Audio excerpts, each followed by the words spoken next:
sistema financeiro. Evasão de divisas. Isso aí, meu amigo André, é o que mais tem. Nós temos aí inúmeros políticos, prefeitos, governadores, que efetuam operação de câmbio não autorizada com o fim de promover evasão de divisas do país. Se eles fizerem isso, pena de reclusão de 2 a 6 anos e multa. É a conduta daquela pessoa que desvia dinheiro do Fundef, que desvia dinheiro do FPM, que desvia dinheiro da saúde e, através da operação de câmbio, manda o dinheiro para o exterior. Veja, parágrafo único. Incorre na mesma pena quem, a qualquer título, promove sem autorização legal a saída de moeda ou divisa para o exterior, ou nele mantiver depósitos não declarados à repartição federal competente. Tu vais fazer um mestrado na Universidade de Coimbra. Tu abres uma conta lá para te manter. Tu vais ter que pagar as propinas da faculdade. Se tu não declaras esse depósito à Receita Federal, tu tens no exterior, tu praticas evasão de divisas. Cuidado. Objeto jurídico. Aqui nós temos um objeto jurídico duplo: proteção das reservas cambiais e proteção do patrimônio fiscal. Ele é um crime comum, porque pode ser praticado por qualquer pessoa. Ele é um crime formal, porque ainda que não venha acontecer o resultado, ele está consumado. O delito previsto no parágrafo único é de mera conduta. Qual é a mera conduta dele? Tem conta lá no exterior e não declarou à Receita Federal. O sujeito ativo, nós já vimos, pode ser qualquer pessoa, e admite-se o concurso delitivo entre esse crime aqui de evasão de divisas e o crime previsto no artigo 1º, inciso 6º da Lei de Lavagem de Dinheiro. Nós vamos ver a Lei de Lavagem de Dinheiro. Vamos ver lavagem de dinheiro. Vocês vão ficar emocionados com a aula de lavagem. É uma aula emocionante. Então, nesse caso aqui, viu, André? Não vigora o princípio da especialidade, porque a evasão de divisas tanto viola de forma direta o sistema financeiro, quanto viola também a lei de lavagem. Nesse caso aqui, nós teremos um concurso de crimes, tanto da lei do sistema financeiro, quanto da lei de lavagem. Prevaricação financeira, artigo 23. Omitir, retardar ou praticar ao funcionário público, contra a disposição expressa de lei, ato de ofício necessário regular funcionamento do sistema financeiro nacional, bem como a preservação dos interesses e valores de ordem econômico e financeira, pena de reclusão de 1 a 4 anos e multa. Atenção, a prevaricação financeira é quando o funcionário público omite, retarda, deixa de praticar os atos que lhe incumbem por sentimento pessoal.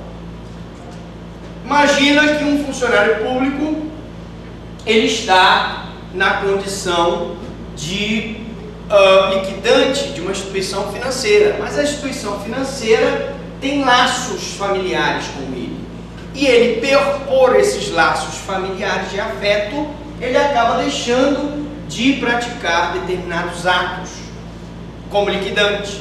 Ele pode ser enquadrado na prevaricação financeira.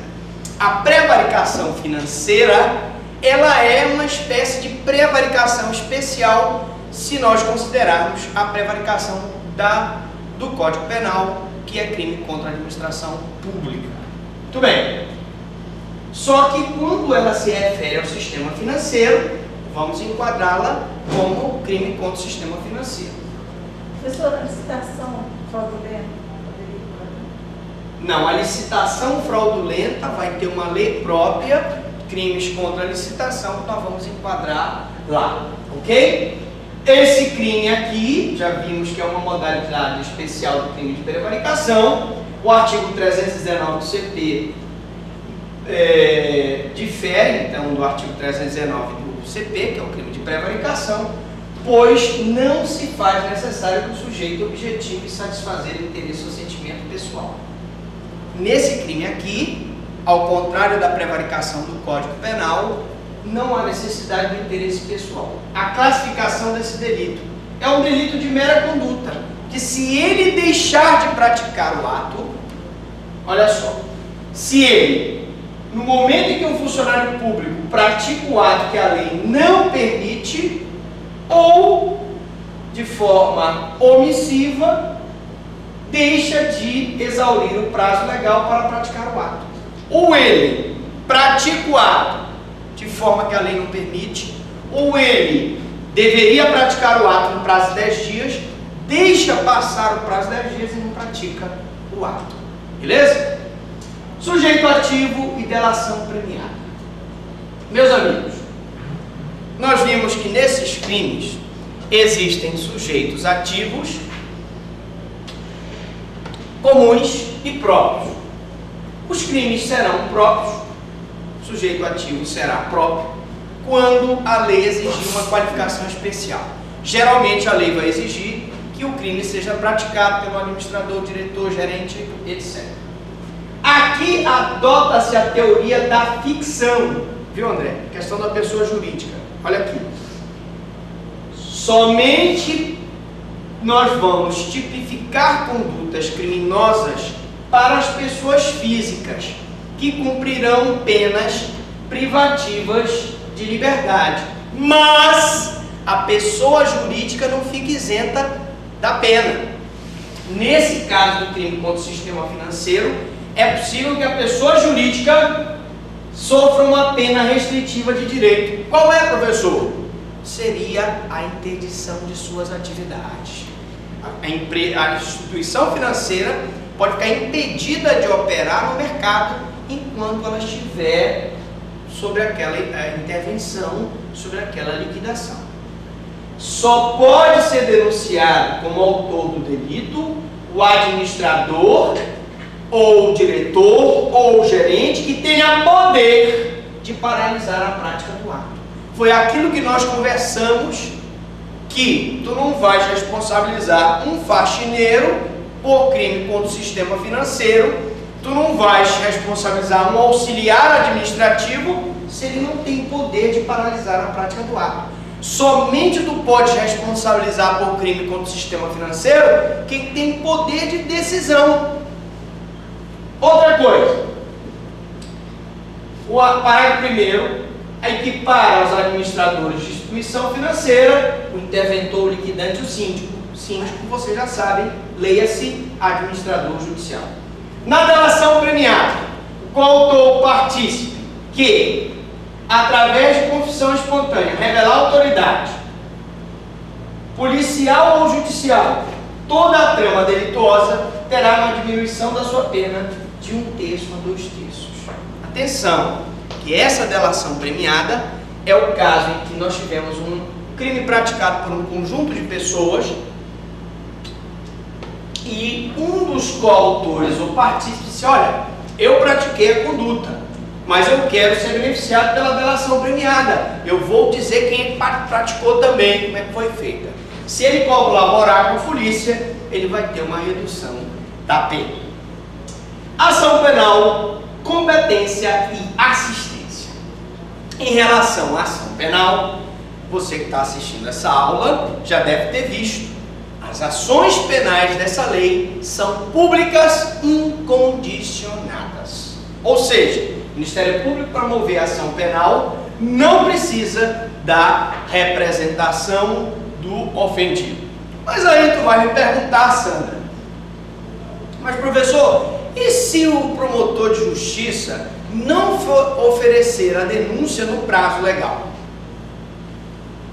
Se ele não oferecer a denúncia no prazo legal, caberá ação penal subsidiária da pública. Atenção, ofertada pelo particular.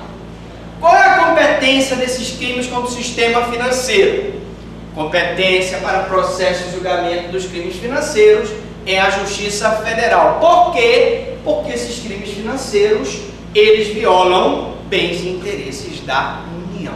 Professor, é possível a assistência do Banco Central e da Comissão de Valores Mobiliários ao Ministério Público, na hora que ele move o processo, a lei autoriza que o Bacen e a CVM auxiliem o Ministério Público como assistente no processo judicial.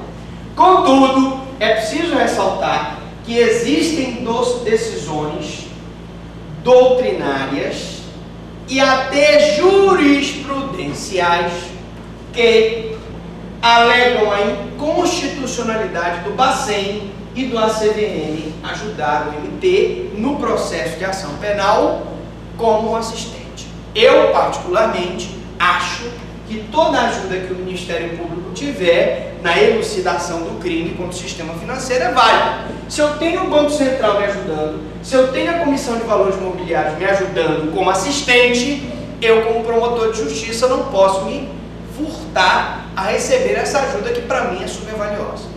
Certo?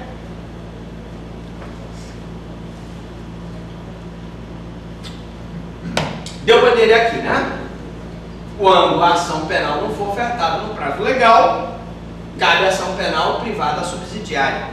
A competência da Justiça Federal, porque esses crimes tratam de condutas que violam bens e interesses da União. O parágrafo único do artigo 26 permite a assistência do Bacen e da CVM para o Ministério Público na promoção da ação penal.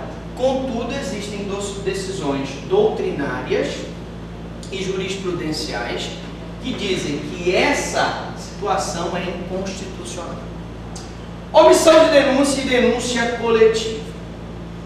Muito bem. Em primeiro lugar, uma pergunta que pode acontecer. Professor, o Ministério Público se omitiu de tomar as providências legais. Se ele se omitiu, se tu és acionista da instituição financeira, tu podes entrar com uma representação ao Procurador-Geral da República, porque nós estamos falando de crime contra a União, competência da Justiça Federal, para que o Procurador da República, à luz do artigo 28, ou ele ofereça a denúncia, ou ele concorde com o arquivamento, mande arquivar, ou ele designe um Procurador da República para oferecer a denúncia, que não pode ficar sem oferecer. Mas se com toda essa situação o Procurador não tomar a providência, tu, como particular, como prejudicado pela instituição financeira, tu podes entrar numa ação penal subsidiária. Primeiro tu provocas o Procurador. Diz, olha, sou Procurador da República. O MP não denunciou aquele cidadão que praticou o crime contra o sistema financeiro. Por favor, tome providência. Se o procurador não tomou, você pode entrar com ação penal privada subsidiária. Questão da denúncia coletiva. Nós temos um princípio em direito que para que o Ministério Público possa denunciar uma pessoa, é preciso que ele faça de forma individualizada.